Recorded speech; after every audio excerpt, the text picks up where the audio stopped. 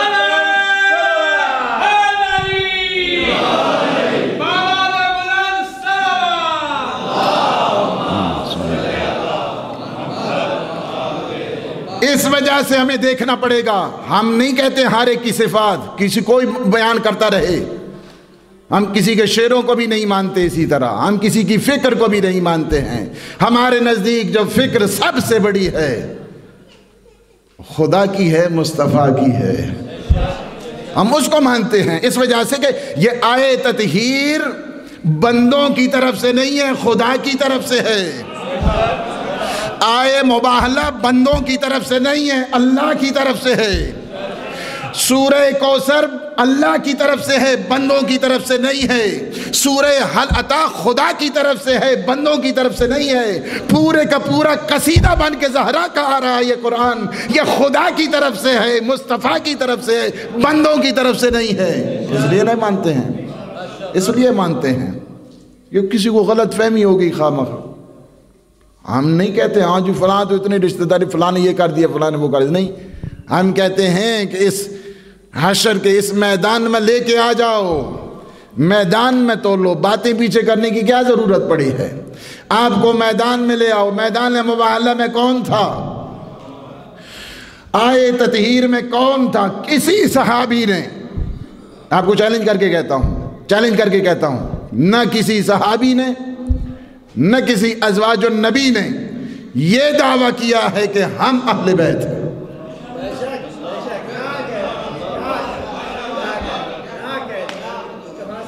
کسی کتاب سے مجھے دکھا دیں معتبر. میں ملاؤں کی باتیں نہیں کر رہا ہوں، وہ آج کل بڑی بڑی ایکسٹینشن بن چکی ہیں. لینے نا تسی پلگ اتنے کے 4-5 کول آئی دے کہ کتنے کیمرے لگے پہ، ایک ہی نہ چل رہا سارا کام. ان کی بات نہیں کر رہا ہوں میں. اللہ کے اس فرمان کے تحت یہ جو روایت ہے اور یہ جو آیات ہیں کہ اللہ نے فرمایا انما یرید اللہ لیذھب عنکم الرجس اہل البیت ویطہرکم تطہیرا.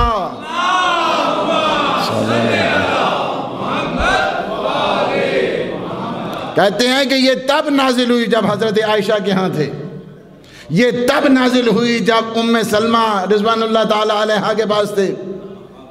ٹھیک ہے، ہم کہتے ہیں شاید یہ 2 دفعہ واقع ہو، ہم کون سے بخیل ہیں. لیکن بات یہ ہے یہ کس کے بارے میں ہے؟ ٹھیک ہے، دونوں قسم کی روایت حضرت عائشہ کی طرف سے، حضرت ام سلمہ کی طرف سے، دونوں ام المومنین والمومنات ہیں.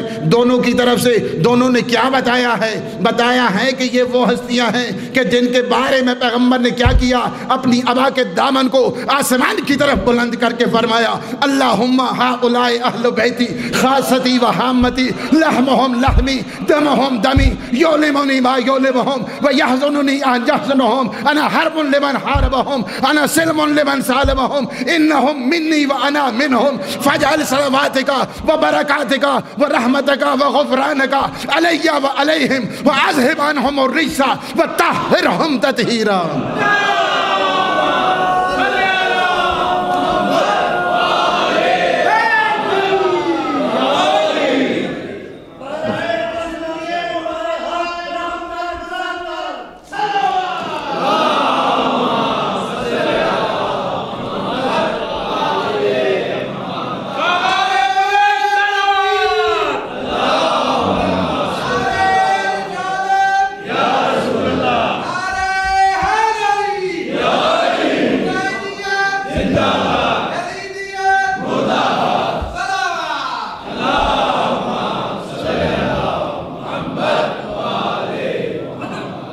اللہم ہؤلاء اہل بیتی، یہ نہیں کہا.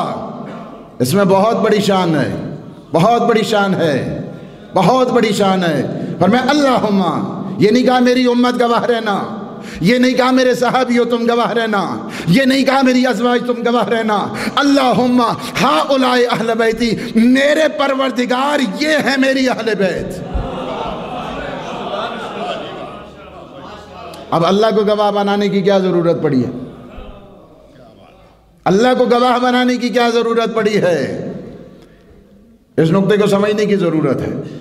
اللہ کو گواہ بنانے کی اس لیے ضرورت ہے چونکہ ایک عالم میں آواز گونج رہی تھی، حضرت نو کہہ رہے تھے ان ابنی من اہلی، اے پروردگار یہ میرا بیٹا میری اہل سے ہے۔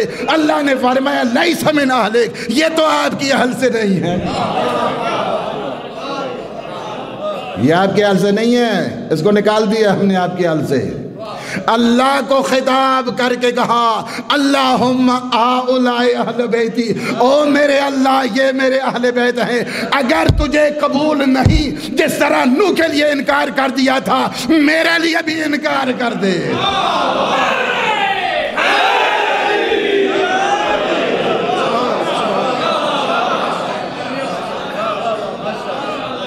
دنیا کو عظمت بتانے کے لیے میں کہتا ہوں سب سے بہترین، اگر اس کائنات میں کوئی فضائل اہل بیت پڑھ سکتا ہے تو پیغمبر پڑھ سکتے ہیں، کسی کی دنیا میں مجال نہیں ہے۔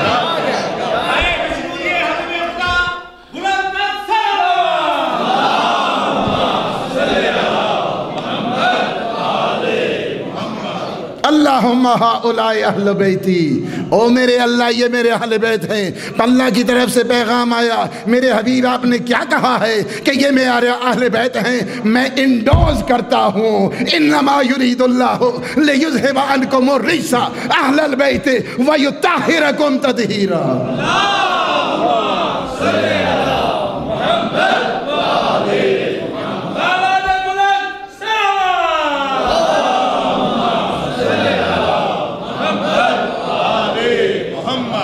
یہ میرے اہل بیت ہیں، ان کا خون میرا خون، ان کا گوشت میرا گوشت۔ اے کاش سمجھ جاتے اس بات کو، ان کا خون میرا خون، ان کا گوشت میرا گوشت۔ جس نے ان کے ساتھ سلوک کی اس نے میرے ساتھ سلوک کی، جس نے ان کے ساتھ جنگ کی، کس نے جنگ کی؟ جس نے ان کے ساتھ جنگ کی اس نے میرے ساتھ جنگ کی، جس نے ان کی رضا چاہی اس نے میری رضا چاہی، جس نے ان کی خوشنودی چاہی اس نے میری خوشنودی چاہی، جس نے ان کے ساتھ حرب کی اس نے میرے ساتھ حرب کی۔ کیوں؟ انہم منی وانا منہم، اس لیے کہ یہ مجھ سے ہیں میں ان سے ہوں۔ فرق نہیں، ان میں کوئی فرق نہیں، یہ ایک ہی ہے، ایک ہی ہے۔ اس وجہ سے کہ ان کا نور ایک ہے، ان کا کلام ایک ہے، ان کا کردار ایک ہے، ان کی سیرت ایک ہے، ان کی صفات ایک ہیں، یہ سب کے سب مظہر پروردگار ہیں،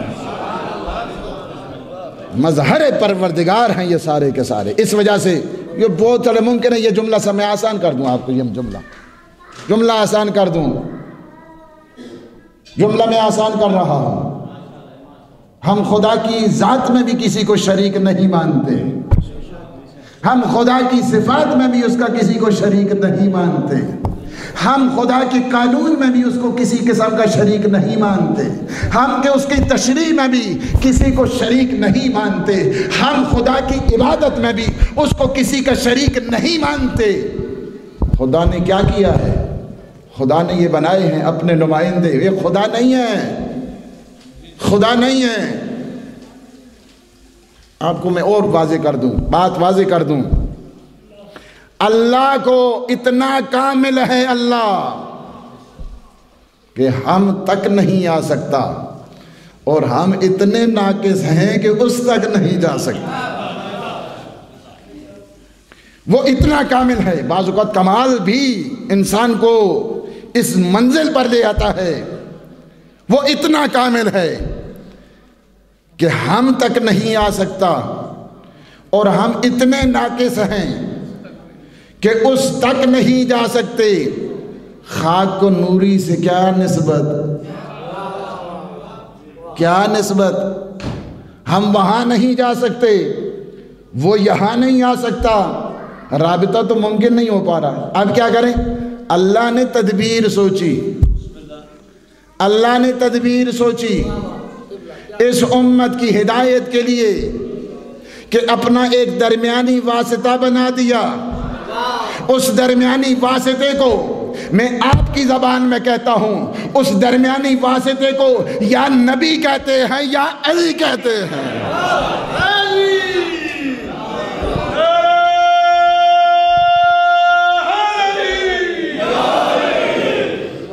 وہ خدا نہیں ہے، وہ خدا نہیں ہے. خدا کہنا غلط ہے. خدا نہیں ہے، خدا سے جدا نہیں ہے. خدا نہیں ہے، خدا کہنا غلط ہے، خدا کہنا اشتباہ ہے. اس لیے کہ اگر وہ خدا ہوتے، یہی نکتہ ہے ساری کی ساری تفریق کا جس کو میں 2 جملوں میں حل کر رہا ہوں.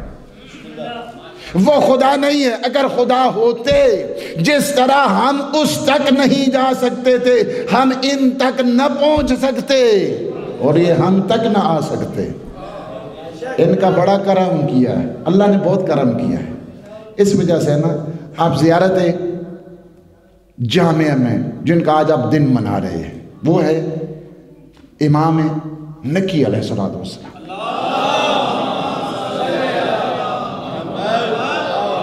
اس میں ایک جملہ ہے، اے اہل بیت نبوت، جہاں پہ سٹارٹ ہے. اس کی پہلی جو جلد ہے شرح کی وہ بھی آ چکی ہے. ہماری پورا فضائل اہل بیت کا خزانہ ہے، خزانہ ہے عرفان اہل بیت، جس کو کتاب کو ہماری جو پڑھ رہے ہیں.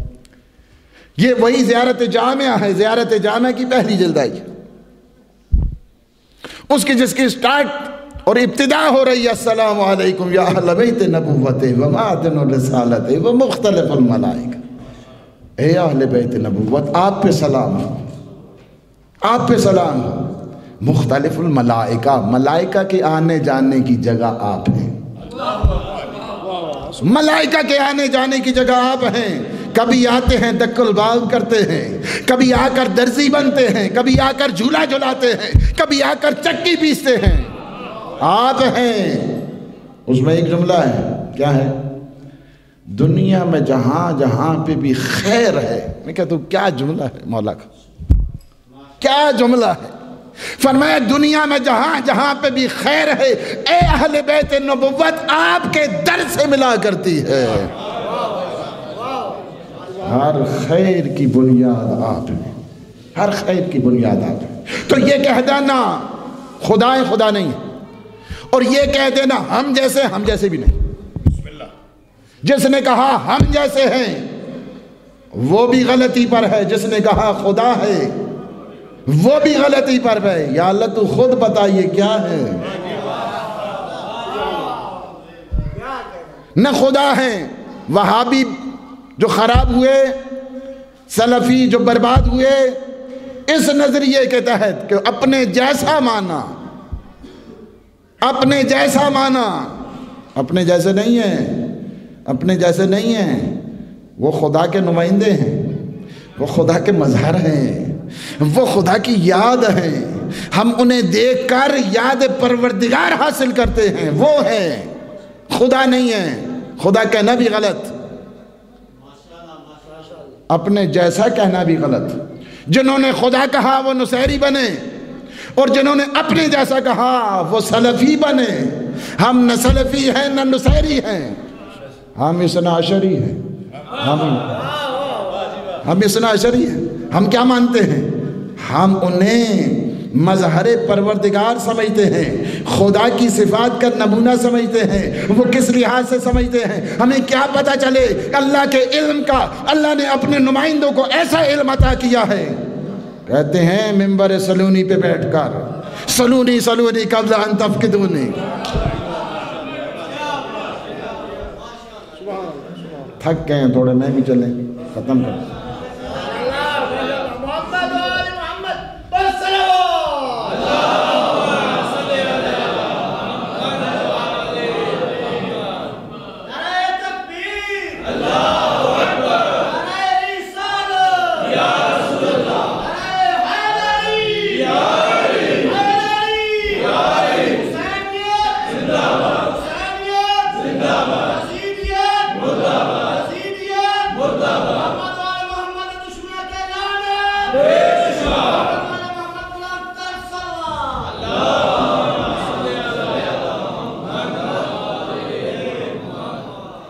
وہ مظہر خدا ہیں، مظہر خدا ہیں. illumination of God. Manifestation of God. اس وجہ سے کیا ہے نمائندگان خدا کیسے ہیں, مظہر خدا کیسے. ہمیں کیسے پتا چل رہا کہ خدا کا علم کیسا ہے؟ ہمیں کیسے پتا چلتا خدا کا علم کیسا ہے؟ اللہ نے کہا میرے نمائندوں کو دیکھو, میرے علم کا تمہیں اندازہ ہو جائے گا. جو ممبر سلونی پہ بیٹھ کے کہتا ہے خدا کی قسم یہ علی زمینوں کے رستوں سے آسمان کے رستے بہتر جانتا ہے. آ جاؤ تورات والو, میں تمہیں تورات کا مسئلہ بتاؤں گا. آ جاؤ انجیل والو, میں تمہیں انجیل کا مسئلہ بتاؤں گا. آ جاؤ فرقان والو, میں تمہیں فرقان کا مسئلہ بتاؤں گا. جتنی کتب الہیہ ہیں سب بول اٹھیں گی کہ علی نے جو مسئلہ بتایا حق بتایا ہے.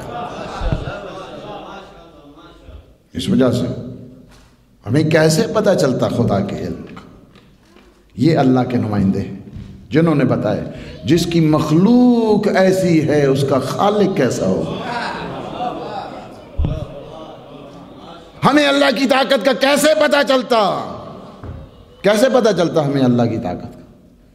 اللہ کی طاقت کا تھوڑا پتہ چل سکتا ہے. اللہ کی طاقت کیا انسان قدرت کا, وہ قدرت کاملہ رکھتا ہے. یا اللہ کچھ تجلی تو دکھا دے تاکہ ہمیں خبر ہو جائے کہ تیری طاقت کتنی ہے. کہا میرے بندے کو دیکھو جو ڈوبے ہوئے سورج کو عصر تک کھینچ کے لاتا ہے, وہ میرا بندہ ہے, میں اس کا خالق ہوں. ہر کے در آفاق گردد بوتراب, باز گردانت ز مغرب آفتاب. ہر ایک کو بوتراب نہیں مانتے, بوتراب اسے مانتے ہیں کہ جو ڈوبے ہوئے سورج کو عصر تک کھینچ کے لے آئے. اللہ کے علم کا کیسے پتہ چلتا؟ اللہ کے جلال کا کیسے پتہ چلتا؟ اللہ کے جمال کا کیسے پتہ چلتا؟ انہیں دیکھتے ہیں خدا کی خدائی نظر آتی ہے انسان کو, انہیں دیکھتے ہیں خدا کی صفات کی تجلیگاہ نظر آتی ہے. اس وجہ سے ان کے فضائل کو بیان کرنا سنت خدا ہے.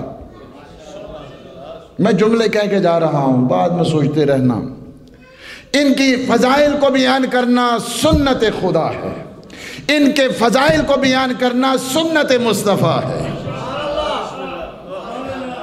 اور ان کے فضائل کو سننا یہ سنت ملائکہ ہے.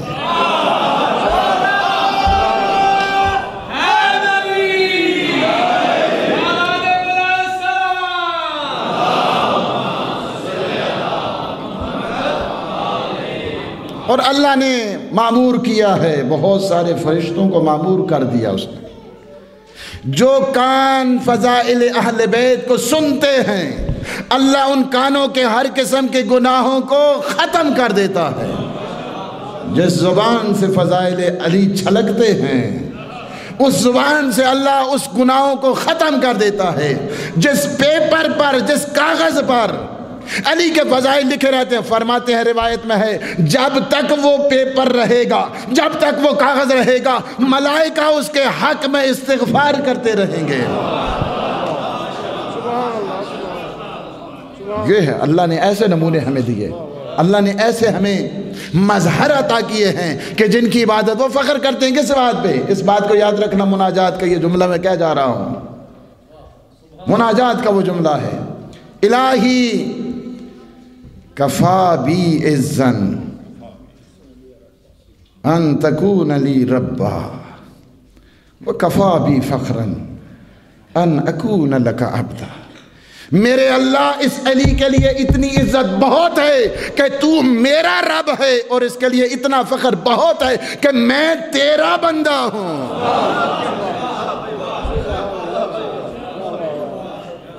میں تیرا بندہ ہوں. ہر دم دنیا کے طاغوتوں نے پہلی ذمہ داری ہماری بنتی ہے اہل بیت کے سلسلے میں. آپ نے فضائل بہت سنے, میں ایک دو ذمہ داریاں کہہ کر تمام کر رہا ہوں. ہماری سب سے پہلی ذمہ داری بنتی ہے کہ جن ہستیوں نے اتنی قربانیاں دی, اتنا ایثار کیا, اتنی فداکاری کی, اتنا سیکریفائز کیا, سب کچھ لٹا دیا اللہ کے نام کی خاطر, اللہ کے نام کی خاطر لٹایا. اللہ ہمیشہ باقی ہے, اس کو کوئی باقی نہیں رکھنے والا ہے, مت سمجھے کچھ. یہ ذاتیں ایسی ہیں, یہ ذات ایسی ہیں, ذوات مقدسہ ایسی ہیں. جو یہ کہتے ہیں ما عرفنا کا حق کا معرفتک، او میرے اللہ، یہ پیغمبر کا فرمان ہے، جس طرح تیری معرفت کا حق تھا اس طرح ہم سے ادا نہیں ہوا، جس طرح تیری عبادت کا حق تھا اس طرح ہم سے ادا نہیں ہوا۔ اس کو کوئی باقی نہیں، وہ حی القیوم ہے۔ اللہ لا الہ الا هو الحی القیوم۔ حی القیوم کا مطلب یہی ہوتا ہے کہ جو ذات کسی پہ ڈیپینڈ نہ کرے اسے حی القیوم کہتے ہیں۔ سب کی سب عطا اسی کی ہے، سب کا سب خزانہ اسی کا ہے، وہ سب کو باقی رکھنے والا ہے، وہ سب کے لیے قائم کی حیثیت رکھتا ہے۔ اس نے یہ جو نظام بنا دیا، اس وجہ سے پہلی جو ذمہ داری ہماری بنتی ہے اہل بیت علیہ السلام کے سلسلے میں، ان فداکاریوں کو دیکھ کر، ان ایثار کو دیکھ کر، ان قربانیوں کو دیکھ کر، سب سے پہلی جو ذمہ داری ہماری بنتی ہے وہ یہ ہے کہ ان فضائل کو اجاگر کریں، دنیا کے سامنے بتائیں کہ ہم جنہیں مانتے ہیں ان کی شان یہ ہے، ان کا فرمان یہ ہے۔ سب سے پہلی جو ذمہ داری ہماری بنتی ہے، صلوات بر محمد والے ہیں،